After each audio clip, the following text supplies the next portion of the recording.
ข่าวเศร้าที่มันเกิดขึ้นในปัจจุบันก็คือว่ามีระเบิดแตกใส่เด็กน้อยบาดเจ็บ5คนอยู่ที่เมืองบรพาแขวงขม่วน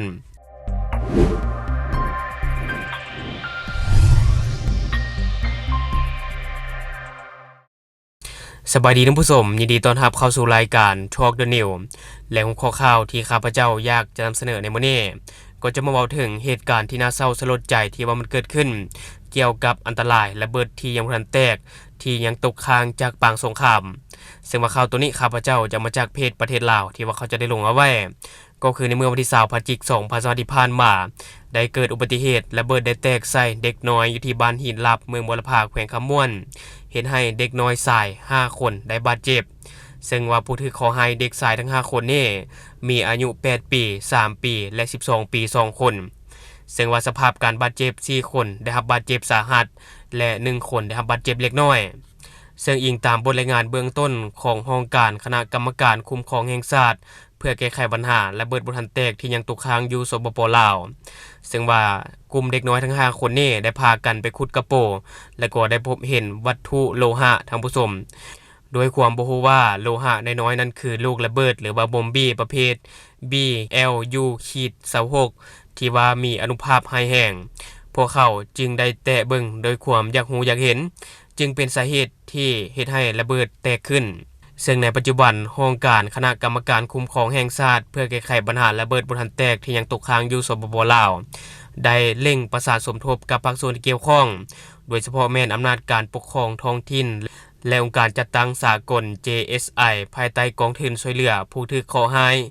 จากระเบิดที่ยังบ่ทันแตกของกระทรวงการต่างประเทศสหรัฐอเมริกาซึ่งจุดประสงค์แม่นเพื่อเร่งให้การช่วยเหลือทางด้านการแพทย์และก็ปิ่นปัวจิตใจผู้ถูกขอให้และครอบครัวอย่างหีบด่วนซึ่งว่าอุบัติเหตุในครั้งนี้ได้สร้างความกังวลต่อสถิติผู้ถูกขอให้จากระเบิดที่ยังบ่ทันแตกซึ่งเฉพาะในปี 2025 นี้ได้มีอุบัติเหตุเกิดขึ้นแล้วทั้งหมด11ครั้งผู้ถูกขอให้รวม21คนบาดเจ็บ16คนเสียชีวิต5คนซึ่งว่าเด็กน้อยกวมเอา 40% ของผู้ถูกขอให้ทั้งหมดมันแสดงให้เห็นว่าเด็กน้อยแม่นกลุ่มเสี่ยงที่สูงที่สุดท่านผู้ชมซึ่งว่าลูกระเบิด BLU-26 หรือว่าบอมบี้ท่านผู้ชมเป็นส่วนหนึ่งของลูกระเบิดลูกบ้านประมาณ270ล้านหน่วยที่ถูกทิ่มลงใส่ประเทศลาวในระหว่างปี 1964 หาปี 1973 ประมาณ 30% หรือ 80 ล้านหน่วยที่ยังบ่ทันแตกและก็ยังตกค้างอยู่ภายในประเทศลาวซึ่งรัฐบาลลาวและคู่ร่วมมือพัฒนาสากลยังสืบต่อเฮ็ดเวียกอย่างหนักเพื่อกวดกู้แต่ปัญหานี้เรียกร้องให้มีการร่วมมือกันอย่างหีบด่วนท่านผู้ชมและก็ต่อเนื่องจากทุกภาคส่วนทางภายในและสากลเพราะว่าการที่รักษาทุกนาทีหมายถึงความเสี่ยงที่บอมบี้อีกหน่วยหนึ่งจะเปลี่ยนความอยากรู้อยากเห็นของเด็กน้อยให้กลายเป็นความเจ็บปวดตลอดชีวิตซึ่งว่าองค์การคณะกรรมการคุ้มครองแห่งชาติเพื่อแก้ไขปัญหาระเบิดที่ยังบ่ทันแตกที่ยังตกค้างอยู่สปป.ลาวก็ขอเรียกร้องมาอย่างพ่อแม่ประชาชนทุกทั่วหน้าหากพบเห็นวัตถุโลหะที่ต้องสงสัยให้แจ้งกับเจ้าหน้าที่ท้องถิ่นทันทีห้ามจับห้ามเคลื่อนย้ายและปฏิบัติตามคำแนะนำการศึกษาความเสี่ยงจากภัยระเบิดที่ยังบ่ทันแตกอย่างเข้มงวดสำหรับพ่อแม่ครูอาจารย์และอำนาจการปกครองต้องได้เน้นย้ำเตือนกฎระเบียบความปลอดภัยเหล่านี้ให้แก่ลูกหลานทุกๆมื้อเพราะว่าเด็กน้อยแม่นมีความเสี่ยงสูงเป็นพิเศษท่านผู้ชมอันตรายจากระเบิดที่ยังบ่ทันแตกมันแม่นเรื่องไกลตัวที่ทุกคนต้องให้ความสำคัญเนาะ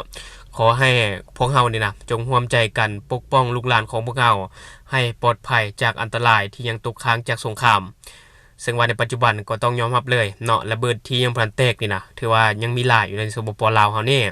และกลุ่มเสี่ยงนั่นก็เป็นเด็กน้อยท่านผู้ชมเนื่องจากว่าเขาบ่ฮู้เนาะแล้วก็อยากรู้อยากเห็นอาจจะไปลิ้นหรือว่าไปแตะไปเคลื่อนย้ายต่างๆอาจจะให้ระเบิดมันแตกขึ้นมาแล้วก็ได้สร้างความเสียหายเนาะอันนี้ก็ถือว่าเป็นเรื่องที่บ่มีไผอยากให้มันเกิดขึ้นเฮาก็ต้องเตือนลูกหลานของเฮาให้มีสติระมัดระวังตัวเนาะถ้าว่าพบสิ่งของโลหะที่ต้องสงสัยก็ให้แจ้งกับพ่อแม่เนาะบอกลูกหลานแบบนี้แล้ววันนี้ข้าพเจ้าจะพาท่านผู้ชมไปติดตามอีกหนึ่งข่าวที่เกี่ยวข้องกับการลักลอบขนส่งสินค้าที่ผิดกฎหมายตามแนวชายแดนระหว่างลาวและไทยซึ่งว่าข่าวตัวนี้ข้าพเจ้าจะมาจากเพจสำนักข่าว CIA ประเทศไทยที่ว่าเขาจะได้ลงเอาไว้ก็คือในเมื่อวันที่24พฤศจิกายน2025ที่ผ่านมาเจ้าหน้าที่กองร้อยทหารราบกองกำลังสุรศักดิ์มนเต ได้สมทบกำลังร่วมกับด่านภาษีนครพนมด่านกวดพื้นนครพนมสถานีเรือนครพนมตม.นครพนมและตำรวจน้ำธาตุพนมเข้ากวดกาการนำเข้าส่งออกสินค้าจากสปป.ลาวอยู่บริเวณจุดผ่อนผันการค้าอำเภอธาตุพนมจังหวัดนครพนมเพื่อป้องกันการลักลอบขนส่งสินค้าหนีภาษีหรือว่าสิ่งที่ผิดกฎหมายและการกระทำผิดอยู่ตามแนวชายแดนต่อมาเวลา 8:30 น.เจ้าหน้าที่ได้กวดพบกระสอบจำนวนหลายวางกองอยู่แคมแม่น้ำคองในพื้นที่จุดผ่อนผันดังกล่าวเจ้าที่จึงได้ทำการติดตามและเฝ้าระวังเติมแต่ว่าบ่พบบุคคลใดมาแสดงตัวเป็นเจ้าของและจากการสอบถามประชาชนอยู่บริเวณใกล้เคียงก็บ่มีภัยรับทราบหลังจากนั้นเจ้าหน้าที่จึงได้เข้ากวดสอบพบว่าเป็นกระสอบบรรจุเห็ดบดแห้งหรือว่าเห็ดกระด้างอบแห้งรวม720กระสอบน้ำหนักประมาณ 3,600 กิโลกรัมมูลค่า 180,000 บาทดังนั้นเจ้าหน้าที่จึงได้ร่วมกันยึดของกลางไว้ทั้งหมดนำส่งด่านภาษีนครพนมเพื่อดำเนินการตามขั้นตอนของกฎหมายซึ่งจุดผ่อนผันการค้าอำเภอธาตุพนมแม้นได้มีการเปิดตลาดในวันจันทร์และวันพฤหัสของทุกๆอาทิตย์ที่ผ่านมาพบว่ามีขบวนการลักลอบขนส่งสินค้าเถื่อนได้ใช้วิธีกองทัพหมดขนส่งสินค้าข้ามแม่น้ำคองโดยเหืออย่างเปิดเผยก็คือนำสินค้าไปพักอยู่แคมป์คองก่อนจะลำเลียงขึ้นรถบรรทุกเข้าพื้นที่ภายในโดยมีกลุ่มมาเฟียตลาดฟังลาวเฮ็ดหน้าที่เก็บกู้เส้นทางให้ทั้งนี้เห็ดกระด้างอบแห้งมีราคาขายในตลาดภายในประเทศประมาณกิโลละ100-120 บาทเฮ็ดให้มีแรงจูงใจสูงในการลักลอบขนส่งเข้าประเทศไทยและที่ผ่านไปก็จะเป็นเนื้อในข่าวที่ว่าข้าพเจ้าได้มาจากเพจสำนักข่าว CIA ประเทศไทยที่ว่าเขาจะได้ลงเอาไว้ซึ่งว่าการลักลอบขนส่งในครั้งนี้ก็ถือว่าเป็นจำนวนที่หลายเนาะเพราะว่ามีน้ำหนักถึง 3,600 กิโลกรัมหรือว่า3ต้น3ตันนั่นเองเนาะถือว่าเป็นจำนวนที่หลายอยู่ซึ่งว่าการลักลอบขนส่งในครั้งนี้ก็ถือว่าเป็นการลักลอบขนส่งที่เปิดเผยเปิดแป้นโดยบ่มีความยานกลัวต่อเจ้าหน้าที่แต่สุดท้ายก็ถูกเจ้าหน้าที่ตำรวจของไทยสกัดเอาไว้ได้เนาะอันนี้ก็ถือว่าเป็นเรื่องที่น่าชื่นชมถ้าว่ามีอย่างคืบหน้าข้าพเจ้าจะเก็บมาฝากท่านผู้ชมเติม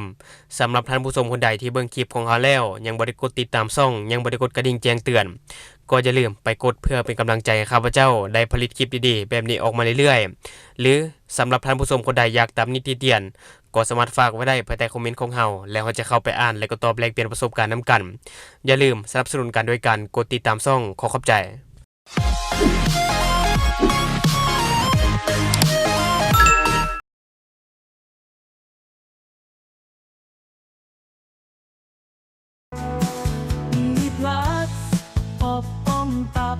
และแกเมาค้างในตัวเดียวกันรสชาติดีกลิ่นหอมกินง่ายมีพลัสอบอมตับและแกเมาค้างในตัวเดียวกันรสชาติดีกลิ่นหอมกินง่าย